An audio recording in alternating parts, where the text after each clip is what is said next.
करणं आणि त्यासाठी सरकार म्हणून नाही तर एकूणच ही चळवळ म्हणून आपल्याला करण्याची आवश्यकता आहे. प्रताप सरनाईक देणार. सभापती महोदय, मला एका गंभीर विषयाकडे आपलं लक्ष वेधायचं आहे.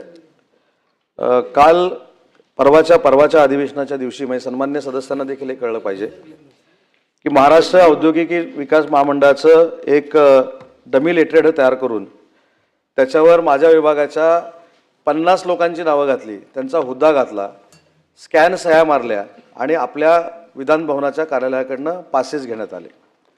ही तक्रार सीएमओकडे झाली. सीएमओनं आमच्या लोकांना विचारलं की हे कसं झालं. त्याच्या शेवटी टोकापर्यंत, आता तो शेवटी अधिकार तुमचा आहे, शेवटी टोकाला पोचल्यानंतर असं लक्षात आलं की विधिमंडळातल्या काही शिपायांनी, माझ्याच मंत्रालयात असं नाही, अनेक मंत्रालयाची अशी डमी पत्र तयार केलेली आहेत आणि पास द्यायला 2 ते 2.5 हजार रुपये लोक घेतात. ही गंभीर बाब आहे. उद्या हा विषय सभागृहामध्ये येऊ शकतो. आमचं महाराष्ट्र औद्योगिक विकास महामंडळाचं तिथं तुम्हाला लेटरेड दाखवू शकतात. म्हणून मी मंत्री म्हणून स्वतःहून सांगितलं की माझ्या विभागाच्या लेटरेडवर अशा पद्धतीनं विधिमंडळाच्या काही कर्मचाऱ्यांनी बोगस सह्या मारून माझ्या कर्मचाऱ्यांची नावं टाकून अशा पद्धतीचा गैरव्यवहार केलेला आहे. आणि सगळ्यात महत्त्वाची गोष्ट आहे की ज्यावेळी तुमच्या विधिमंडळाच्या अधिकाऱ्यांनी काही मंडळींना विचारलं त्यावेळी त्यांनी सांगितलं की माझ्याकडनं पहिल्यांदा आणि शेवटची चूक झालेली आहे. तुम्ही शेवटची चूक आहे असं समजून जर त्या लोकांना माफ केलं. हे बघा साहेब, हे पत्र आहे, हे साहेब पत्र आहे. नाही, मी वाचून दाखवतो ना. अधिकाऱ्यांची नावं ही सगळी माझ्यावर आस्थापनेवर काम करणारी लोक आहेत.